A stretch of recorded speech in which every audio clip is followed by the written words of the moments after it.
அப்படி இந்த கூட்டத்தினுடைய முக்கியத்துவம் என்னவென்று சொல்லி நாம் பார்க்கும் பொழுது, நாம் தேவாதி தேவனை ஆராதிக்கிற இந்த ஆலயத்திலே கூடி வரும் பொழுதெல்லாம் ஒரு பாவ அறிக்கை ஜெபம் ஏறெடுக்கப்பட்ட பிறகு ஒரு பாடல் பாடி, சங்கீதம் பாடல் பாடி, அதற்கு பிறகு வசனங்களை வாசித்து தேவனுடைய வார்த்தைகளை கேட்டு நாம் நம்முடைய ஜெபங்களை எல்லாம் ஏறெடுத்து இந்த ஜெபம் வழிபடுகிறது. அந்த ஆரம்பத்தில் பாவ அறிக்கை ஜெபம் எதற்காக என்று சொன்னால், தேவனுக்கும் நமக்கும் இருக்கிற அந்த பிரிவுக்கு காரணமே பாவம் தான்.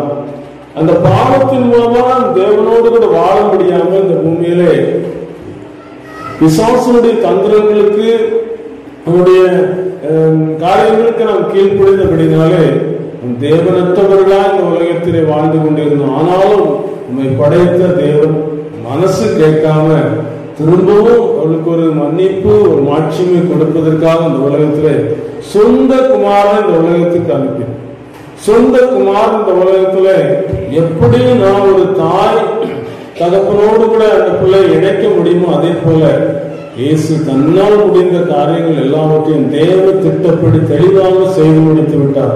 சிலுவை வரைக்கும் சென்று நம்முடைய பாவத்தை நிவர்த்தி செய்கிற கிருபாதார பலியாக ஒரே தரம் தன்னை தானே ஒப்பு கொடுத்து பலியாகி இந்த மீட்பை நமக்கு சொந்தமாக்கி தந்திருக்கிறார். லாபம் என்ன? ரட்சிப்பு, மகிமை, மாட்சிமை. உலகத்தில் அழிந்து கொண்டிருக்கிற மனுக்குலத்துக்கு ஒரு பெரிய ஒரு ஆசீர்வாதம். சிலுவை உயர்த்தப்பட்டிருக்கிற சிலுவை கோபுரத்தில் அதற்கு காரணம் என்ன? லாபம்.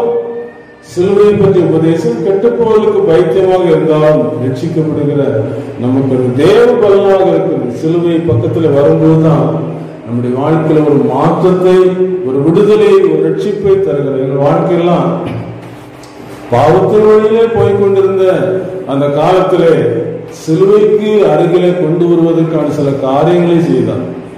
எருசலேமே கோழித்தன் குஞ்சுகளை கூட்டி சேர்த்துக் கொள்வனமாக எத்தனை தரமோ மனதா இருந்தேன், உங்களுக்கோ மனதில்லாமல் போயிட்டு என்று சொல்லுகிற இந்த வார்த்தையின்படி நம்மை எத்தனை தரமோ இழுக்கிறார். ஏன்னு சொன்னா ஒரு ஆபத்து இருக்கிறது. பாவத்தின் மூலமாக ஒரு ஆபத்து. பாவத்தின் சம்பளம் மரணம். அந்த மரணத்திலிருந்து மீட்பதற்காக மகிமையுள்ள ஆண்டவர் சிங்காசனத்தில் வீட்டிருக்கிற அந்த ஆண்டவர் பூமிக்கு ஓடி வந்தார். உலகத்தில் ஓடி வந்து பிள்ளைகள் மாம்சத்தையும் இரத்தத்தையும் உடையவர்களாக இருக்க அவரும் அவர்களை போல ஆனார். ஜீவ காலமெல்லாம் மரண பயத்திற்குள்ளானவர்கள் யாவரையும் விடுதலை ஆக்க முடித்து அப்படியே ஆனார் என்று சொல்லப்படுகிறது. இப்படியானார் பிள்ளைகள் மாம்சத்தையும் இரத்தத்தையும் உடையவர்களாக இருக்கிறது போல இந்த உலகத்துல அவர் ஒரு கன்னிமரியாளின் வயிற்றிலே பிறந்து 33 வருடம் உலகத்துல வாழ்ந்து மனுக்குலத்துக்கு ஒரு மீட்பை பெற்றுக் கொடுப்பதற்கு என்ன செய்ய முடியுமோ அதை செய்து விட்டார். ஒரு நாள் ஒரு ஊர் தலைவர், அந்த ஊருக்கு நல்ல நியாயம் சொல்லக்கூடியவர், அவர் நல்ல நியாயம் சொல்லுகிறவர். அதனால் அவருக்கு ஒரு மதிப்பு உண்டு. அவருக்கு ஒரு பையன் இருந்தான். அந்த பையன் சிறுவனாக தான் செல்லம் கொடுக்கப்பட்டது. வாலிபனால் அவன் எங்க அப்பா தான் இந்த ஊருக்கு நியாயம் சொல்லுகிறவர் என்று சொல்லி அவன் இஷ்டம் போல நடக்க ஆரம்பித்தான். அது அநேக மக்களுக்கு கஷ்டமாக இருந்தது. அநேக சொன்னாங்க, உங்க பையன் சரியில்லை, போ, உங்க பையன் மூலமா நிறைய கஷ்டப்பட வேண்டி இருக்குது, நிறைய தொந்தரவு பண்ணுகிறான், கொஞ்சம் சத்தம் போட்டு வைங்க அப்படின்னு சொல்லி சொன்னாங்க. தகப்பனார் சொல்லி பார்த்தாரு, திருந்தவே இல்லை. கடைசியில ஊர் மக்கள் சொன்னாங்க, இனி தப்பு பண்ணா நாங்க கெட்டி வச்சிருவோம், உங்கள்கிட்ட கடைசியா சொல்றேன்னு சொல்லி கெட்டி வச்சுட்டாங்க. கெட்டி வச்சுட்டு சொல்லி அனுப்பிட்டாங்க, உங்க பையன் பண்ண தப்பு இப்படி அங்க கெட்டி வச்சுக்கணும், நீங்க என்ன செய்யலாம்னு சொன்னோடனே தகப்பன் வேற வீட்டுல இருந்து எழுப்பி வந்தார். வந்து மகளையும் பார்த்தார், சுத்தி இருக்கிற மக்களையும் பார்த்தார், அவனுடைய அந்த தலைகுனிந்த தோற்றத்தை பார்த்தாரு. எத்தனை தரப்பா அவனை சொல்லிக்கிட்டே இருந்த, நீ கேட்கலையப்பா அப்படின்னு சொல்லிட்டு அதுல ஒரு கல்லு கடந்தது. அந்த கல்லுல ஓங்கி தலையில முட்டி ரத்தம் வந்து வர்ற அளவுக்கு அவர் முட்டி அந்த தலையில ரத்தம் வந்துச்சு. இதை பார்த்த ஜனங்கள் பார்த்தாங்க, ஐயோ தலைவர் எப்படி செய்வார் நினைக்கிறீன்னு சொல்லி அவுத்து விட்டாங்க. இதே போல நமக்காக சிலுவைக்கு சென்ற ஆண்டவர் கைகளிலும் கால்களிலும் ஆணிகள் அடிக்கப்பட்டவராக இரத்த கோலத்தில் இருந்து அந்த இரத்தத்தின் மூலமாக நமக்கு ஒரு பாவ மன்னிப்பு, இந்த பாவ மன்னிப்பை விடுதலை திருச்சபையிலே பெற்றுக்கொண்ட பிள்ளைகள், ஒரு கழுவப்பட்ட பிள்ளைகள், இரத்தத்தினாலே சுத்திகரிக்கப்பட்ட பிள்ளைகள் வாழ்க்கையில ஒரு பெரிய ஒரு விடுதலை. அந்த விடுதலை குறித்து தான் இந்த வேளையில சிறிது நேரம் எனக்கு சொல்லி கடந்து போகலாம் என்று நினைக்கிறேன். அப்போஸ்தலர் நடபடிகள் 26ஆம் அதிகாரம் 18ஆம் வசனம் சொல்லுகிறது, அவர்கள் என்னை பெற்ற விசுவாசத்தினாலே பாவ மன்னிப்பையும் பரிசுத்தமாக்கப்பட்டவர்களுக்குரிய சுதந்திரத்தையும் பெற்றுக்கொள்ளும்படியாக அவர்களை இருளை விட்டு ஒளியினிடத்திற்கும் சாத்தானுடைய அதிகாரத்தை விட்டு தேவனிடத்திற்கும் திரும்பும்படிக்கு நீ அவருடைய கண்களை திறக்கும் பொருட்டு இப்பொழுது உன்னை அவரிடத்தில் அனுப்புகிறேன் என்றார். அப்போ இந்த உலகத்துல எதுக்கு ஆண்டவர் அழைக்கிறாரு? நம்ம ஆபத்திலிருந்து காப்பாற்றுவதற்காக. இப்போ கோழி குஞ்சு அங்க மேய்ஞ்சுக்கிட்டு இருக்கோம்.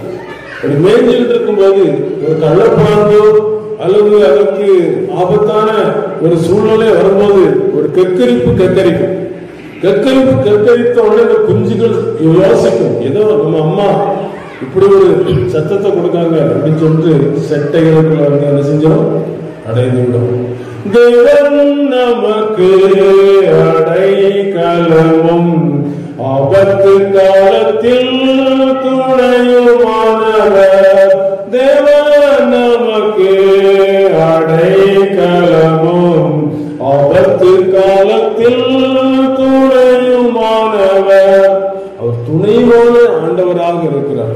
அந்த துணை நமக்கு தேவைதானே? உலகத்திலே தனிவொரு மனிதனாக வாழ்ந்து கொண்டிருந்தால் நமக்கு ஆலோசனை கிடைக்காது.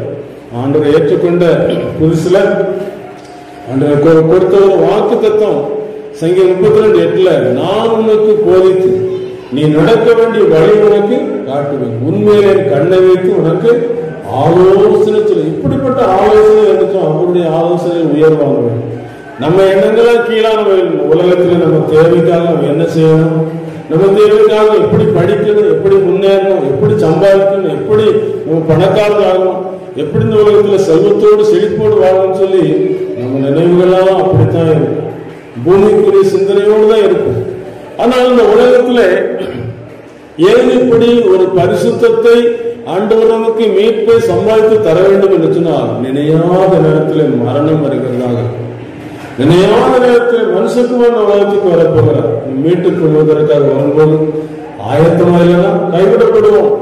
அப்படி கைவிடப்பட்ட பிறகு இந்த பூமியில ஒரு உபத்திரவத்தின் காலம், அந்த உபத்திரவத்தின் காலத்துல தப்ப முடியுமா? தப்ப முடியாது. பயங்கரமான ஒரு மறுதலிக்க செய்யக்கூடிய ஒரு காலம். அப்ப அந்த காலத்துல நம்ம அதை எதிர்கொள்ள முடியுமா? நம்மளை சமாளிக்க முடியுமா? முடியாது.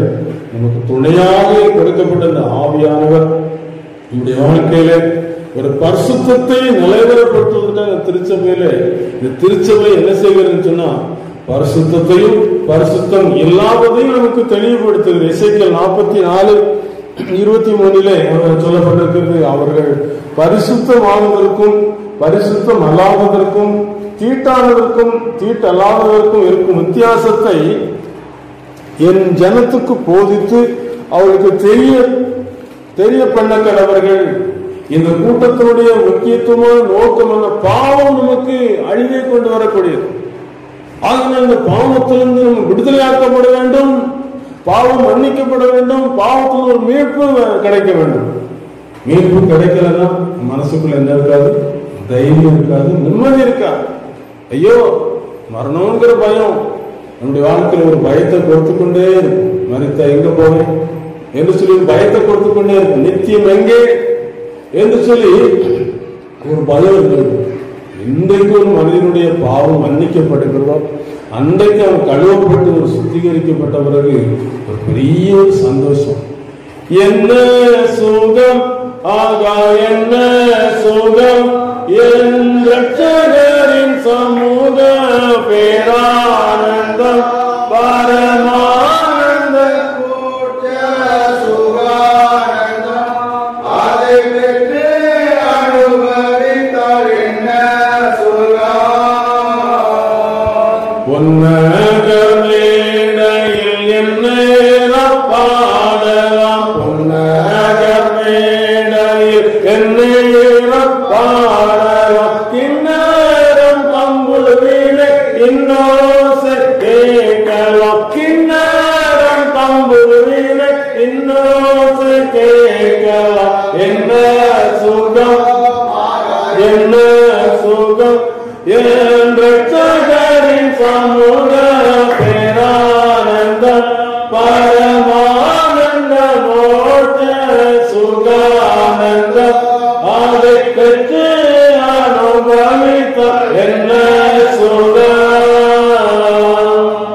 ஒரு நாள் ஒரு மனுஷன், நம்ம திருச்சபையில் வாழ்ந்த ஒரு மனுஷன் திடீர்னு மறித்து விட்டான். அப்படி ஆத்மா பாதாளத்துக்குள்ள கடந்து வேதனைப்பட்டவன்னு யோசிக்கான இயேசு கிறிஸ்துவதான் வணங்கிட்டு இருந்தேன், எப்படி இந்த பாதாளத்துக்குள்ள என்ன கொண்டு வந்து போட்டாங்க அப்படின்னு சொல்லி வருத்தப்பட்டான், சங்கடப்பட்டான். இந்த பூமியில கொடுக்கப்பட்ட காலத்துல மனம் திரும்பலன்னு சொன்னா, இருதயத்தை ஆண்டுக்கு ஒப்பு கொடுக்கலன்னு சொன்னா, நம்மளை சாத்தம் வஞ்சித்து இன்னும் கொஞ்ச காலம் இருக்கு உனக்கு மனம் திரும்பாத, இப்ப மனம் திரும்பாதுன்னு சொல்லி காலத்தை தள்ளி போட்டு நினைஞ்சிருவான்னு சொன்னா அகல பாதாளத்துக்குள்ள கொண்டு போய் போட்டுருவோம். இப்படி இந்த மனுஷன் பாதாளத்துக்குள்ள போனவனே, ஐயோ இயேசுவே எப்படியாவது பரலோகத்துக்கு கொண்டு போகணும்னு சொல்லி அலமரிச்சு சத்தம் போட்டான். இந்த சத்தம் தாங்க முடியாம ஆண்டவர் இறக்கம் உள்ளவர், மனதிற்கும் உள்ளவர், நீடிய சாந்தம் உள்ளவர், பொறுப்பு உள்ளவர் கூட்டாரு.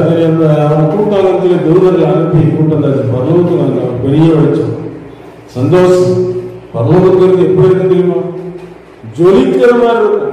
இன்னைக்கு நம்ம தலைவர்கள்லாம் அவங்க ஊருக்கு வராங்க, ஏகப்பட்ட சீர்லைட்டு மெருக்குலைட்டு எல்லாம் போட்டு தூத்துக்குடி பட்டணம் ஜொலித்ததுன்னு சொல்ற மாதிரி, சென்னை பட்டணம் ஜொலித்ததுன்னு சொன்ன மாதிரி நம்ம சொல்றோம்ல, இதை விட பல மடங்கு பிரைட்டா அந்த பரலோகம் ஜொலிக்கக்கூடியதாக இருக்கும். அது மட்டுமல்ல, பரிசுத்தமான ஆண்டவர் எல்லாரையும் பரிசுத்தப்படுத்தி தான் வச்சிருக்கோம். அசுத்தத்துக்கு அங்க இடமே இல்லை. அதனால வசனம் சொல்லுது, தேவன் நம்மை அசுத்தத்திற்கு அல்ல பரிசுத்தத்திற்கே அழைத்திருக்கிறார். நம்ம வரும்போதெல்லாம் நம்மை கழுவுகிற ஒரு காரியத்தை பார்க்க முடியும், நம்மை அலங்கரிக்கிற ஒரு காரியத்தை பார்க்க முடியும். எப்பொழுது ஆலயத்துக்கு வந்து ஜெபித்து விட்டு போகும்போது ஆவியானவர் நமக்குள்ள இருந்து பாவத்தை குறித்தும் நீதி குறித்தும் கண்டித்து உணர்ந்து பரிசுத்தப்படுத்துகிற நோக்கம் தான் இந்த ஆண்டவருக்கு உண்டே தவிர வேற எதுவுமே இல்லை. ஆனா உலகத்துக்குள்ள போனவனே அங்க ஒருத்தர் இருக்கு, அவன் நம்மளை அசுத்தப்படுத்தி அனுப்பி விடுறோம், நிம்மதி இல்லாம அனுப்பி விடுறோம், பரலோகத்துக்கு தகுதி இல்லைன்னு சொல்லி அனுப்பி விடுறோம். இப்ப இந்த மனுஷன் பரலோகத்துக்கு போன பார்க்கிற வெளிச்சம்னா வெளிச்சம் பயங்கர சந்தோஷம், சமாதானம், ஒரு சண்டை கிடையாது, ஒரு பிரச்சனை கிடையாது. அந்த இடத்துல என்ன செய்யறான்? சந்தோஷமா இருக்கிறான், எல்லாத்தையும் பார்க்கிறேன், எல்லாரும் நல்லா விளையாண்டுருக்காங்க, நல்லா பிரைட்டா இருக்கிறாங்க, சந்தோஷமாக இருக்கிறாங்க. இவனுக்கு பார்த்தா சரி நரகத்துல எவ்வளவு துன்பம், எவ்வளவு வேதனை, அங்கிருந்து தப்பிச்சுன்னு சொல்லி நினைச்சுக்கிட்டு கொஞ்ச நேரம் கழிச்சு தன்னை பார்க்கிறான். தன்னை பார்த்தாச்சுன்னா எங்கேயாவது ஒழிச்சுக்கலாம்னு சொல்லி பார்க்கக்கூடிய இடம் கரைப்பட்டவனாக இருக்கிறான். கரைப்பட்டு எங்கேயாவது ஒழிச்சுக்கலான்னு பார்த்து ஒழிக்கிறதுக்கு இடம் கிடையாது, பரலோகத்தில் ஒழிக்கிறதுக்கு இடம் கிடையாது. ஏன் இது சொல்றேன்னு சொன்னா, பரலோகத்துக்கு போறதுக்கு முந்தி இந்த பூமியில இந்த உலகத்துல இருக்கும்போது நித்திய ஜீவனை சொந்தத்து போக்குவதற்காக என்ன செய்யணும்னு சொல்லி இயேசுகிட்ட வந்து கேட்கிறான். நீ நியாயப்பிரமாணத்தை கை கொள்ளப்பா அப்படின்னு ஆண்டவர் ஆலோசனை சொல்றாரு. சின்ன வயசுல இருந்தே கை கொண்டிருக்கிறேன் ஆண்டவரேன்னு சொல்றான். இன்னும் அவன்கிட்ட ஒரு குறை இருக்கு, நீ உனக்கு உண்டான விட்டு தரத்துல கூட அப்போ நித்திய ஜீவனுக்குள்ள பிரவேசிக்கலாம்னு சொல்லும் போது அவன் துக்கத்தோடு போயிட்டான். ஐஸ்வர்யவான்கள் தேவனுடைய ராஜ்யத்துக்குள்ள பிரவேசிப்பது எவ்வளவு அரிதுன்னு சொல்லி முடிச்சிடறாரு. இதே போல இந்த வாலிபன் என்ன செய்யறான்? ஒழிச்சுக்கிறதுக்கு இடம் பார்க்கிறான், இடமே இல்லை. அவனே குதிச்சு பாதாளத்துக்கு போயிடான். காலைத்திலே ஒன்றுமில்லாமல் மாசற்றதும் புனையற்றதுமான சபையாக நிறுத்தி கொள்வதற்காக தம்மை தாமே ஒப்பு கொடுத்து விட்டார். இதுக்கு நாம ஒப்பு கொடுத்திருக்கிறோமா? ஒப்பு கொடுக்காம இருந்தாலும் அந்த ராஜ்யத்துக்குள்ள போவது பிரச்சனை ஆகிவிடும். ஆண்டவருடைய ஆவியானவர் நமக்கு மீட்கப்படும் நாளுக்கென்று கொடுக்கப்பட்டிருக்க, முத்திரையாக கொடுக்கப்பட்டிருக்க. அந்த முத்திரையாக கொடுக்கப்பட்ட ஆவியானவரை அசட்டை செய்தோம் என்று சொன்னால், நான் ஒவ்வொருக்கு அவருடைய ஆலோசனைக்கு கீழ்ப்படியாமல் சினிமா தான் பார்ப்பேன், அல்லது குடிக்கதான் செய்வேன், அல்லது பாவம் தான் செய்வேன் சொல்லி பிடிவாதமாக இருக்கும் பொழுது இருதயத்தை கடினப்படுத்தும் போது விட்டு விடுவேன். இந்த இருதயத்தை கடினப்படுத்துறதுக்கு நமக்கு சில ஆலோசனைகள் வரும். எதுக்கு இந்த பாவத்தை விட்டு நம்ம பாவம் செய்யாம முன்னால இருக்க முடியுமா? லஞ்சம் வாங்க முன்னால சௌரியமா வாழ முடியுமா? என்னெல்லாம் சொல்லக்கூடிய காரியங்கள் இருக்கு. எல்லாவற்றையும் வாழ்ந்து காட்டின இயேசு தேவனுக்கு சமமா இருப்பதை கொள்ளையாடின பொருளாக என்னால் தம்மை தாமே வெறுமையாக்கி அடிமையின் ரூபம் மனுஷ சாயலானா. உலகத்துல மனுஷன் வாழ முடியாதுங்கிறது வாழ்ந்து காட்டு, பரிசுத்தமாய் வாழ. ஒரு நாள் ஒரு மனிதன் குற்றவாளியாக ஒரு ஜனாதிபதியை சந்திப்பதற்காக மன்னிப்பு கேட்பதற்காக போய் அந்த மாளிகைக்கு முன்னால் நின்றான். ஜனாதிபதி மாளிகைக்கு முன்னால் அங்க நிறைய போர் வீரர்கள் இருந்தாங்க. யாரும் உள்ள விடுறதுக்கு அங்க வழி இல்லை. ஜனாதிபதி சந்திக்கணும், சும்மா லேசுங்க, அவங்க நிறைய பாதுகாப்பு. அப்போ ஜனாதிபதியினுடைய மன்னிப்பு கிடைச்சா அவன் விழுவார். பார்த்தா அழுதுகிட்டே இருக்கான், ஒருத்தர் நம்மளை கூட்டு போடக்கூடாதுன்னு சொல்லி. மனுக்கு இதான் நிலைமை. தேவனுடைய சமூகத்துக்கு நான் போறதுக்கு வழியே இல்லை. ஆனால் திடீர்னு உள்ள ஒரு சின்ன பையன் ஓடி வந்தான். ஓடி வந்து பார்க்கறான், எல்லாரும் பார்க்கறான், போகிறவர்கள் இருக்கிறாங்க, அவங்க கடமையை செய்யறாங்க.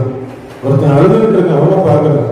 ஏன் பண்ணி அழுவான் அப்படின்னு சொன்னோடனே, இனி உங்க அப்பாவை பார்த்து நான் மன்னிப்பு கேட்கணும், எனக்கு ஒரு மன்னிப்பு வேணும், ஒரு விடுதலை வேணும், என்னை கூட்டு போகணும், தானே நீ வான்னு சொல்லி கூட்டு போறோம். இதே போல இயேசு நம்மை தேவனுடைய சமூகத்துக்கு பரிசுத்தப்படுத்தி கொண்டு இருக்கிறார். ஒரு விடுதலை, ஒரு மன்னிப்பு, ஒரு மகிமை, ஒரு சந்தோஷம். ஆகையினால்தான் இந்த சத்தம், இந்த சந்தோஷத்தை நான் பெற்றுக்கொண்ட பிறகுதான் இந்த சத்தத்தை சொல்ல முடியும். நான் பாவம் மன்னிக்கப்படாம பாவம் மன்னிக்கப்படுதுன்னு சொல்ல முடியுமா? பொய் சொல்ல முடியாது. ஆண்டவருடைய சிலுவைக்கு சென்று அழுது பாவத்தெல்லாம் அறிக்கை செய்து ஒரு மன்னிப்பை பெற்றுக்கொண்ட பிறகுதான் பரலோகத்துக்கு சொந்தமாயிட்டேன் என்று சொல்லி சொல்ல முடியும், இல்லைன்னு சொல்ல முடியாது. அப்ப இந்த உலகத்துல நம்ம எல்லாரோடும் வாழ்ந்து கொண்டிருக்கிறோம். அந்த பரிசுத்தமாக்கப்பட்ட இடத்துல பரிசுத்தமாக்கப்பட்டவங்க மாத்திரம் செல்ல முடியுமே தவிர வேற யாரும் செல்ல முடியாது. கேட்ட குமாரனும் பாட்ட மனிதனும் தோற்ற மானிடரோ, கேட்ட குமாரனும் பாட்ட மனிதனும் தோற்ற மானிடரோ, விட்டையே சுனாந்தரை கூட்டியை அழைத்தார் பட்டணம் போகலாமே, விட்டையே சுனாந்தரை கூட்டியை அழைத்தார் பட்டணம் போகலாமே.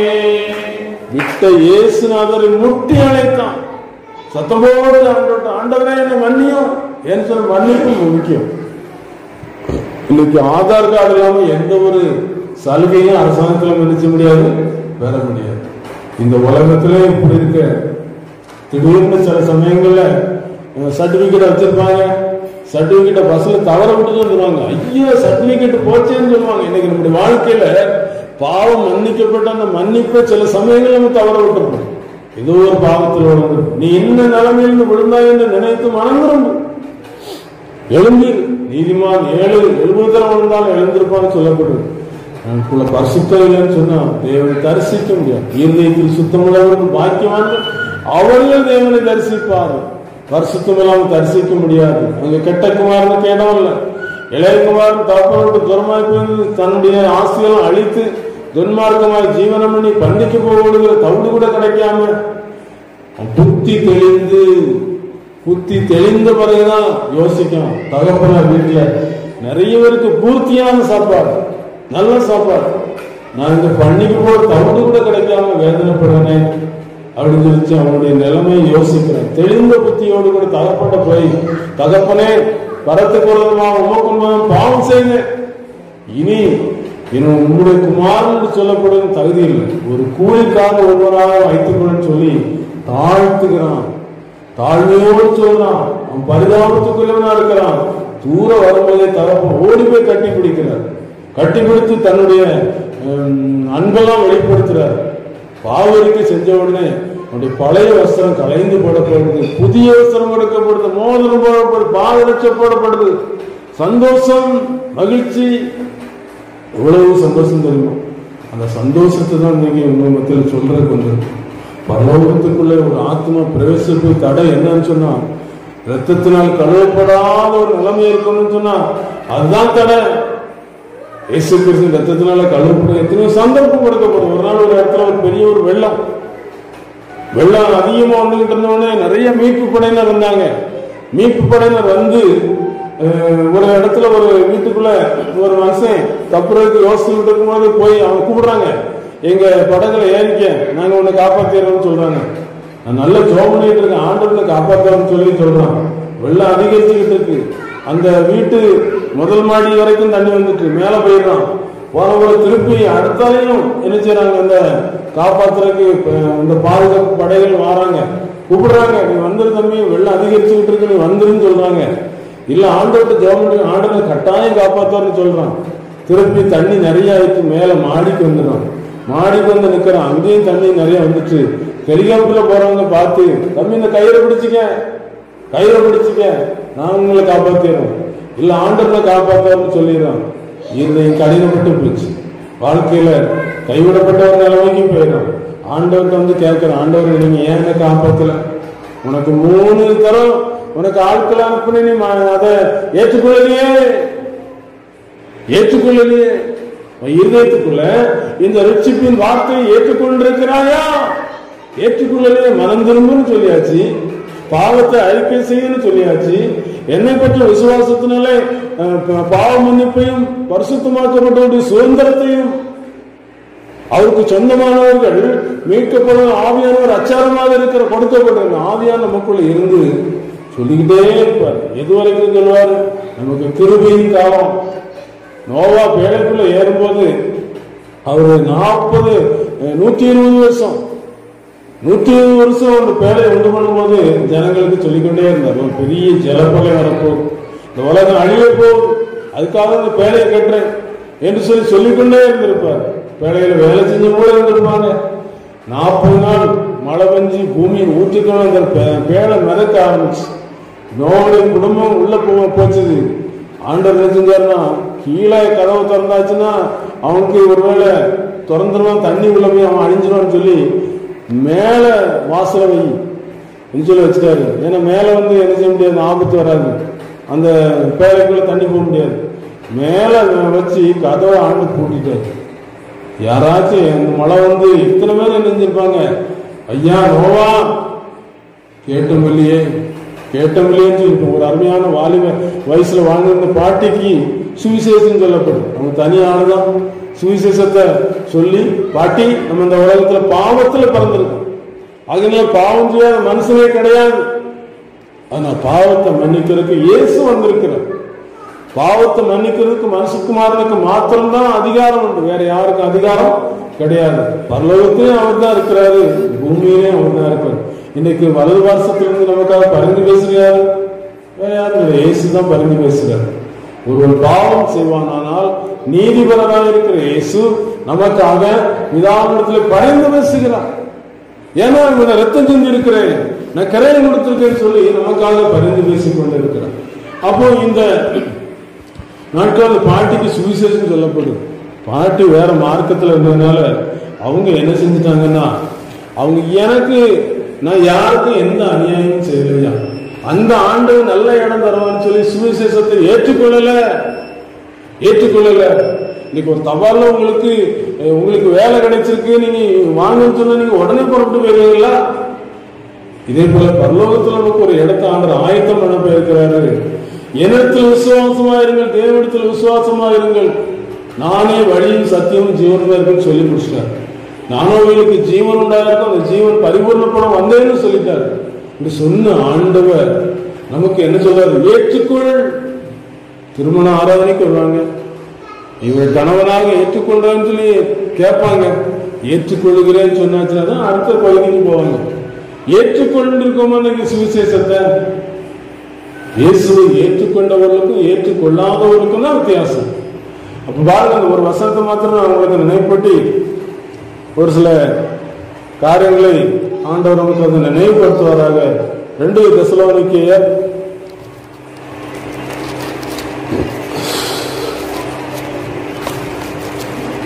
1 அதிகாரம்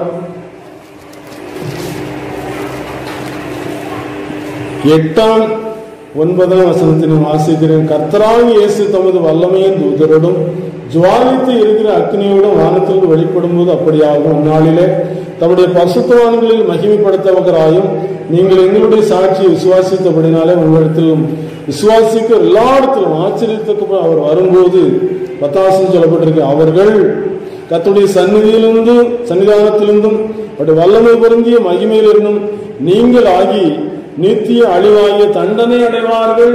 ஏற்றுக்கொள்ளல, அதனால நித்திய அழிவாய தண்டனை. ஒக்கிரிகள் புரளிக்கார போல் ஒளிப்பாரே, ஒக்கிரிகள் புரளிக்கார போல் ஒளிப்பாரே. தீக்கிரையாவதை எண்ணி தீங்கி தீங்கி அழுவாரே, தீக்கிரையாவதை எண்ணி தீங்கி தீங்கி அழுவாரே. ஐயோ கேட்டேன் இல்லையே, மனம் திரும்பவே இல்லையே, ரட்சிக்கப்பட ஏற்றுக்கொண்டே இல்லையே.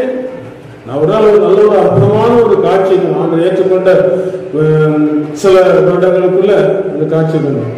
இந்த உலகத்திலிருந்து வேற ஒரு இளைப்பாறுகிற இடத்துக்கு ஆகியவரால ஒரு காட்சி. அங்க இருக்கும்போது உள்ள இருந்து ஒரு சத்தம் வருது. எல்லாரும் ரவுண்டா சுத்தி பாட்டு பாடிட்டு இருக்கிறாங்க. இயேசுவை ஏற்றுக்கொண்டவர்களுக்கு மாத்திரம்தான் அந்த இடம் உண்டு. நான் இயேசுவை ஏற்றுக்கொண்டிருக்கிறேன், மனப்பூர்வமாக ஏற்றுக்கொண்டிருக்கிறேன், அவர் நேசிக்கிறேன் சொல்லி சொல்லும்போது எனக்கு அங்க ஒரு இடம் இருக்கிறது உணர்த்துறேன். இயேசுவை ஏற்றுக்கொண்டவங்க அந்த இளைப்பாறுதலுக்குள்ள பிரவேசிக்கிறாங்க, நித்திய ஜீவனுக்குள்ள பிரவேசிக்கிறாங்க. என் மாம்சத்தை புசித்து என் ரத்தத்தை பானமிடுவதற்கு நித்திய ஜீவன் உண்டு என்று சொல்லியிருக்கிறார். அவருடைய மாம்சம் நமக்கு விட்டு கொடுக்கப்படுகிறது, அவருடைய ரத்தம் நமக்காக சிந்தப்படுகிறது. ரத்தத்தை குறித்து யோசித்திருக்கிறோமோ? கல்வாரி சிலுவையில் நமக்காக பாடுபட்ட ஆண்டவர் யாரை தேடுகிறேன்னு சொல்லி ஒப்பு கொடுத்தார். இன்னைக்கு நம்ம ஒப்பு கொடுப்போமா? ஆண்டவர் சமூகத்தில் ஒப்பு கொடுத்தோம்னு சொன்னா, அவரை ஏற்றுக்கொண்டோம்னு சொன்னா, இந்த உலகத்துல நம்மை போல பாக்கியவான்கள் யாருமே கிடையாது. கர்த்தரை தங்களுக்கு தெய்வமாக கொண்ட ஜனம் பாக்கியம் உள்ளது. பாக்கியவான்கள் வரிசையில வந்துருவோம். இந்த உலகத்துல மீட்கப்பட்டவர் வரிசையில வந்துருவோம். மீட்கப்பட்டது எப்படி சொல்லப்பட்டிருக்கு? கர்த்தரால் மீட்கப்பட்டவர்கள் ஆனந்த கைப்புடன் பாடி சீவனுக்கு வருவார்கள். நித்திய மகிழ்ச்சி அவர்கள் தலைமையில் இருக்கும். சந்தோஷம் மகிழ்ச்சியும் அடைவார். சஞ்சலம் தவிப்பும் ஓடிப்போம். இந்த உலகத்துல எத்தனையோ சாட்சிகளை சொல்ல முடியும். சத்தியநகர குழுவில் ஒரு அருமையான ஒரு ஆண்டோடைய பிள்ளை வாலிபனாக்கள் மனம் போல வாழ்ந்துகிட்டு இருந்தாங்க. மனம் போல வாழ்ந்துகிட்டு இருந்தவங்க திடீர்னு ஆண்டு ஒரு நாள் சந்திச்சாரு, காய்ச்சல் மூலமா சந்திச்சார். அப்ப சந்திக்கும் போது அந்த ஐஸ்வர்யான் நிறைய விளைச்சல் வந்து கிடவெல்லாம் பெருசாக்கி கட்டி ஆத்மாவே அநேக தலைமுறைக்கு சேர்ந்து வச்சிருக்கேன்னு சொல்லி சொல்லும் போது மேலிருந்து ஒரு சத்தம் வச்சு பார்த்தீங்களா? அதே போல அந்த மேலிடத்துல ஆண்டவர் கேட்டார், இன்றைக்கு உன் ஆத்மா எடுத்துக்கொள்ளப்பட்டால் உன் உடம்பு இங்க சிஎஸ்ஐ கலர்த்தோட்டத்தில் வைக்கப்படும். நீ எங்க இருப்போம்?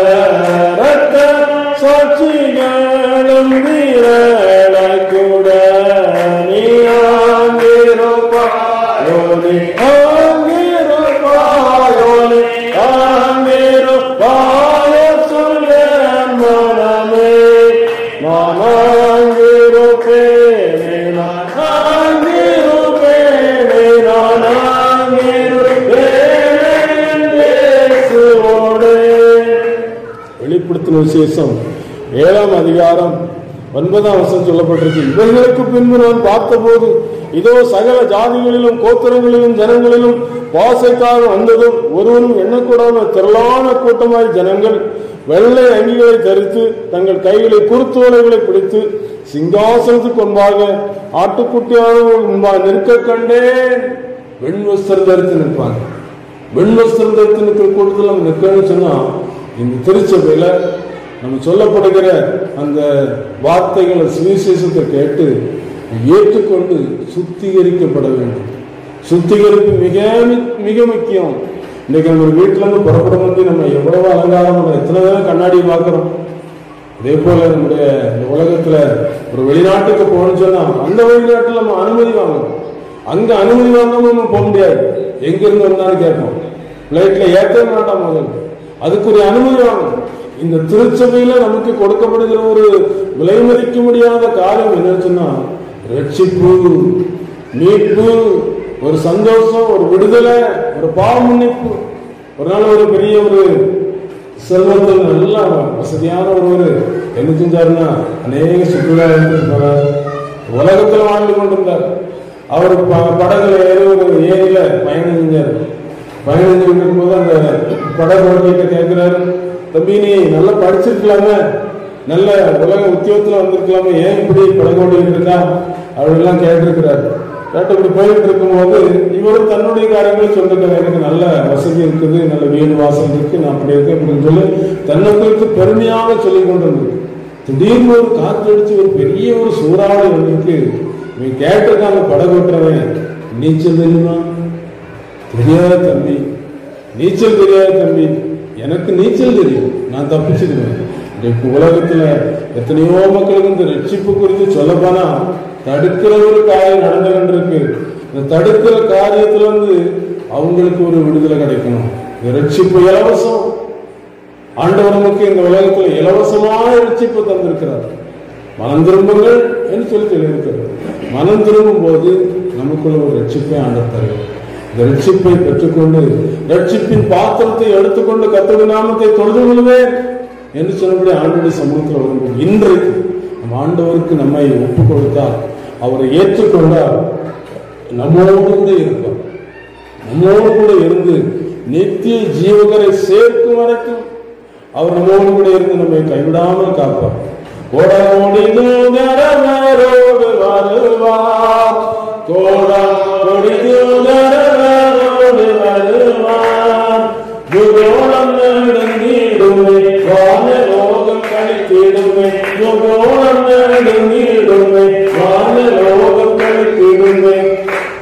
இப்படிப்பட்ட ஒரு நாள் வரப்போகுது. ஆகினால அந்த கூட்டத்தில் சேர்ந்து கொள்வதற்கு இயேசு சொந்த ரட்சகராக ஏற்றுக்கொள்ளும். தனிப்பட்ட முறையில் நம்முடைய வாழ்க்கையில் அவனை சந்திக்க வேண்டிய நேரம் வரும். ஒரு வாலிப தங்கச்சி, வாலிப அவனை ஏற்றுக்கொண்ட ஒரு வாலிப தங்கச்சி தன் பலவீனத்தினால ஆஸ்பத்திரியில் ஆபரேஷன் செய்து படிக்க முடியாத கட்டத்தில் வந்திருக்கும் போது அவங்க கண்ட காட்சி கால் மாட்டிலையும் தலக்க மாட்டிலையும் தேவ தூதர்கள் வந்திருக்கிறாங்க, அழைத்து செல்வதற்கு வந்திருக்காங்க. ஏன்னு சொல்லி இந்த உலகத்தில் இருக்கும்போதே நமக்கும் பரலோகத்துக்கும் ஒரு தொடர்பு இருந்தாங்க. நிச்சயமாக அந்த ஆட்கள் நிச்சயம் நம்முடைய குடும்பத்தோட உறவுக்காரங்க, நம்முடைய வீட்டில் ஒரு விசேஷம் வருவாங்க. அதே போல இந்த ஆத்மா ஒரு நாள் எடுத்துக்கொள்ளப்படும் போது அந்த ஆத்மாவை வரவேற்பதற்காக நினைச்சுவாங்க தேவதூதர்கள் வருவாங்க. அழைத்து கொண்டு ஆபிரகாமுடைய மடியில கொண்டு போய் விடுவாங்க. ஏழு ஆசிரியர் அப்படிதான் கொண்டு போய் விடப்பட்டான். ஐஸ்வர்யமாய் சம்பரமாய் வாழ்ந்தான், அடக்கம் பண்ணப்பட்டான். பாதாளத்தில் வேதனைப்படும் போது அண்ணாந்து பார்க்கிறான். ஏழு ஆசிரியர் ஆபிரகாமுடைய மடியில இருக்கிறான்.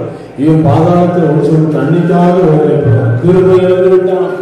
உலகத்தில் இருக்கும் போதுதான் வேலை செய்ய முடியும். இந்த இயேசுவை ஏற்றுக்கொள்ள முடியும், பாவம் மன்னிக்கப்பட முடியும், ஒப்பு கொடுக்க முடியும். இந்த உலகத்தை நம்பணும்னா இந்த உலகம் நிச்சயமாக நம்மை கைவிடும். இது மாயான உலகம். மனுஷன் வேஷமாகவே தெரிகிறான், விரதமாக ஆசை சேர்த்து யாரும் யாருக்கு அறியாமல் இருக்கிற உலகத்துல அடுத்த நிமிஷம் உயிர் போச்சுன்னா எப்போன்னு சொல்லி கேட்பாங்க. ஆத்மா ஆண்டவருடைய ராஜ்யத்துக்குள்ள பிரவேசிச்சுன்னா அதே போல ஒரு நேர்மை ஒண்ணுமே கிடையாது. இயேசுவை நோக்கி பார்ப்போமா, உலகம் படிடுவோமா? இயேசுவை நோக்கி பார்த்து, இயேசுவே நான் உங்களை ஏற்றுக்கொள்கிறேன், என் மனசுக்குள்ள நீங்க வாங்க, வந்தீங்களே பாவத்தை மன்னிங்க, பரலோக பாக்கியத்தை கொடுங்கன்னு சொல்லி கேட்போமா? ஆண்டவருடைய சமூகத்துல ஒப்பு கொடுப்போம். ஒப்பு கொடுத்து ஆண்டவரே நீங்க எனக்குள்ள வந்து வாசம் பண்ணுங்கன்னு சொல்லி கேட்போம். கேட்கும்போது அவருடைய இதயத்துக்குள்ள வாசம் பண்ணுவார். வாசம் பண்ணி நம்ம கைவிடாமல் காத்துக்கொள்வார். பாதாளத்தின் வேதனைக்கு தப்புவிக்கப்படும் பெரிய ஒரு பாக்கியம், சாக்கியம். மனம் திரும்புகிற ஒரே பாவியனுக்கு பரலோகத்தில் மிகுந்த சந்தோஷம் உண்டாயிருக்குன்னு சொல்லப்படுது. காலமோ சொல்லுதே வாலிபனும் மறையுதே, எண்ணமெல்லாம் வீணாகும், கல்வியெல்லாம் மண்ணாகும், மகிமையில் இயேசுவை தரிசிக்கும் நேரத்தில் அந்த நாள் நல்ல நாள், பாக்கிய நாள், அந்த நாள் நல்ல நாள், பாக்கிய நாள். சொல்லப்பட வேண்டியதே இல்லை. இயேசுவை ஏற்றுக்கொண்டவங்களுக்கு உள்ளத்தில் அன்று இருந்து நீ பயப்படாது. மாறுட இருவின் பள்ளத்தாக்கில் நடந்தாலும் பொல்லாப்புக்கு பயப்படேன், தேவரே என்னோடு கூட இருக்கிறேன், கோலும் தடிமனை தேற்றுகிறான். எந்த துன்பம் வந்தாலும் துன்பம் மறைந்து, துன்பமெல்லாம் மறைந்து போம், இன்னலெல்லாம் மாறிப்போம், வியாதியெல்லாம் நீங்கி போம்,